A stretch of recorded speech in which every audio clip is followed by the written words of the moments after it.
This is why we say white supremacy is the issue. Do you see the person, the suspect, the man they are looking for, the man at large? Do you see this man, right? He's obviously white. He's wearing a Patriot shirt. They say that he may be a college student, a white man. I want y'all to stick with me. Now, following Charlie Kirk's unaliving, 3 HBCUs, Alabama State, Hampton University, and Virginia State University have received threats.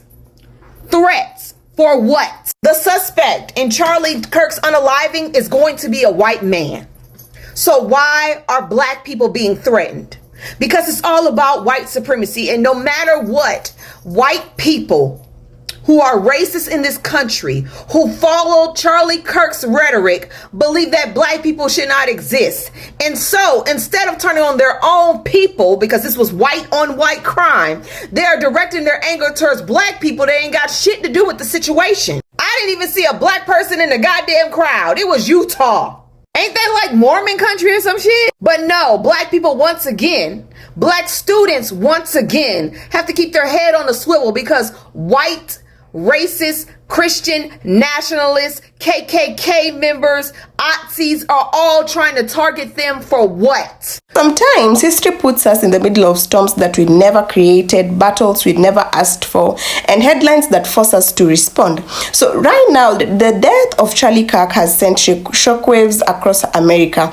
And while politicians and the media are scrambling to spin the narrative, one thing is clear for sure. Black Americans are standing up and saying, this is not our fight. So we are going to peel back the layers, strip away the noise, and listen to the raw, unfiltered truth about why so many in the black community are distancing themselves from this so-called culture war. And trust me, what you're about to hear will change the way you see the story forever.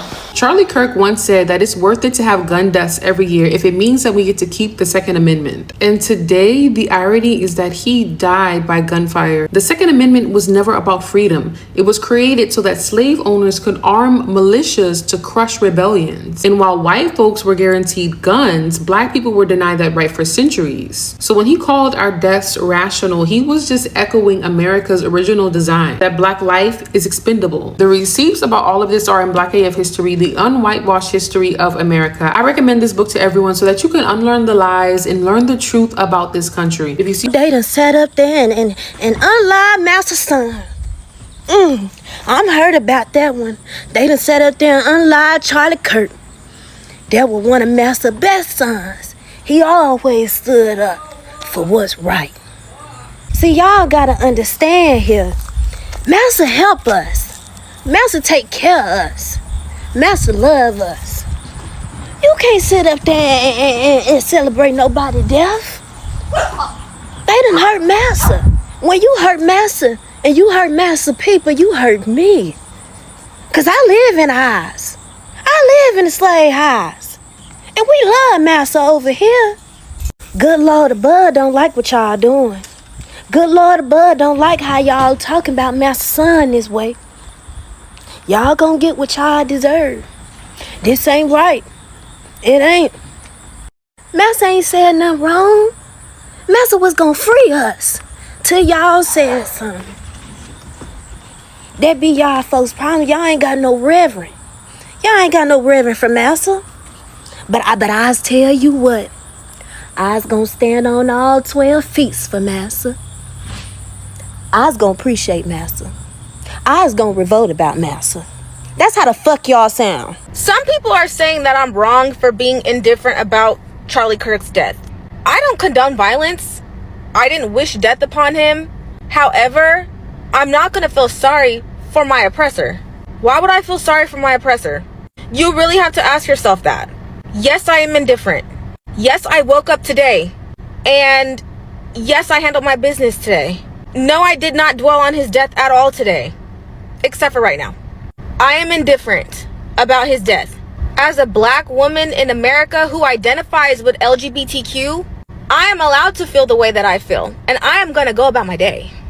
Bro, I'm seeing black people post on their stories Charlie Kirk's death with like crying emojis. And really and truly, I thought they were laughing. But their side, I was like, the nigga didn't even like us, bro. Like, what's wrong with you guys? Like, I'm pretty sure, one of my friends said, bro, if Hitler was alive today in this generation, and he was a Christian, but he was still doing what he was doing, you might not be upset that he died. You guys are coons, bro. I'm sorry. Like, shit, man. I can't lie. If I was a bad person, I would have done it myself, bro. I would have pulled the trigger myself. And saying, oh, he has family and that. Bro, I'm not feeling sorry for his wife. His wife married a man like that. What are we talking about here? His children, was peak. Like, no one, even if your dad's a horrible man, you shouldn't see your dad die like that. That's horrendous. What a flipping heck, man. Too much empathy. So you're gonna compromise your normal human values, your self-respect? You guys are cooked, man. Get on my face. How the fuck is white on white crime linked to you wanting to attack HBCUs? It was a goddamn white person that took out Charlie Kirk. What the fuck does that have to do with black people? I don't understand. We getting blamed for everything. It's white on white crime. Go address the white folks in your community that's doing all the evil and effed up stuff. Why? There should not be any HBCUs on lockdown. It's your fucking people. Make it make sense. I'm trying to fit. I don't understand how the fuck this come back to us. I'm so confused. How does this come back to black folks when it was a damn white person? And in Utah of all freaking places. Miss me with the nonsense. And y'all are targeting HBCUs? We get blamed for shit that don't got nothing to do with us. You should be addressing your own fucking community, bruh. Make it make sense. Black people, why are y'all celebrating? Like, y'all better than that. Y'all really on the internet and happy that this man got shot unalive in front of everybody. I mean everybody. All because y'all don't like his opinions. Now, I'm not riding with Charlie Kirk, right? But the nigga gone already, right? He gone. But my thing is this. Stop asking people questions and you not ready for the answer. Because if you just look back at it, he was only answering the questions that y'all asked him and just gave his opinion. Y'all gotta realize that everybody ain't gonna agree. You got to agree to disagree. That's fucking life. Now, however, I went back and watched some of his clips when he was speaking on black people and the violence that come with black people. I saw that as well. But shit, look at it from this view. He got unalive from one of his own kind. Okay, that right there should prove a point. Black people ain't the only people that's violence amongst each other. What happened today to Charlie Kirk proved that. Just like I said on my backup channel, that's why a lot of this shit I don't speak up on. Because I don't want to be educated when it comes to shit like this. All this political shit, you will never see me talk about. Because I'm just not into it. At the end of the day, we all gotta live our own lives. Let's just be real. Now, for the people that look like me, black people, God did his work. It's over with. Let it go. Move on. It has been confirmed that Charlie Kirk is no longer here. Once again, it has been confirmed that Charlie Kirk is no longer here. All right? He's gone. He's gone. Put him in a pack, smoke him, put him in the air. But you know the irony of this, though, black people. The irony of all this, how this man go to different colleges and talk about how violent black people are. That's all he say.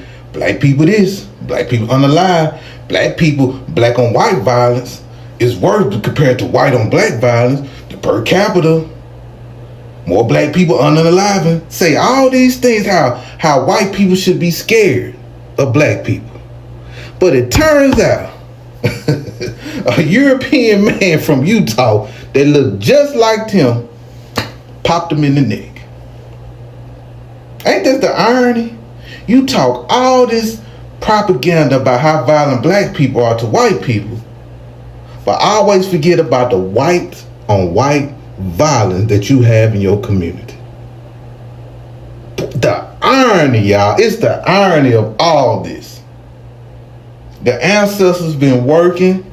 It has been neck week here in America. I don't know what it is with white people and necks this week, but Jesus Christ. In moments like this, society expects black people to pick a side. Whenever a political figure passes away, the media immediately begins pressuring communities of color to either grieve publicly or to show respect regardless of the history attached to that person. But the truth is, black Americans are under no obligation to fight in battles that were never theirs to begin with. And so Charlie Kirk represented an ideology that often dismissed, diminished, and even directly opposed the struggles of black communities.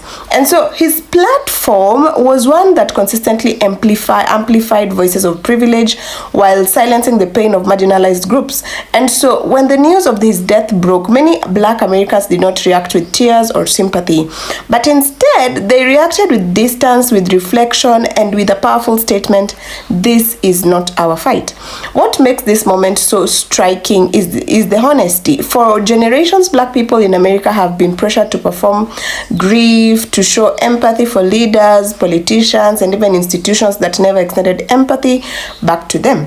But this time, something different is happening. Across social media, you can hear it in the voices, you can read it in the comments, and you can feel it in the tone. A collective refusal to carry the weight of someone else's legacy. Black Americans are saying loudly that their energy, their focus, and their struggles belong to their own survival, their own liberation, and their own communities. Now, let's be real. This isn't about celebrating death. It's about dancing on graves. It's not necessarily about dancing on graves or mocking tragedy. Instead, it's about refusing to be emotionally manipulated into mourning someone who spent their entire life amplifying policies and rhetoric that often harmed black progress. It's about reclaiming emotional energy and refusing to engage in a fight that has always been designed to pit communities against one another. And so this phrase, "this is not our fight," is more than just words.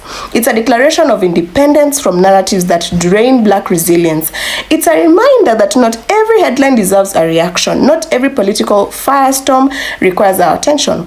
And not every leader's downfall calls for our sorrow. And so the honesty here is powerful. Some people are uncomfortable with it because it exposes the imbalance of empathy in America. And why is it that black deaths often get minimized, excused, or even rationalized? But when someone like Charlie Kirk dies, the expectation is immediate reverence. And so the answer lies in privilege, in double standards, and in the way America chooses whose lives matter. And so black Americans saying this is not our fight is not about coldness. It's clarity. It's a refusal to be pulled into wars of ideology that never protected them. And it's about conserving strength for battles that matter, like housing, justice, health, safety, representation, equality. And maybe the most uncomfortable truth of all is this: you can acknowledge someone's death without inserting yourself into their legacy. And so you can note the passing without pretending that their mission was yours to protect.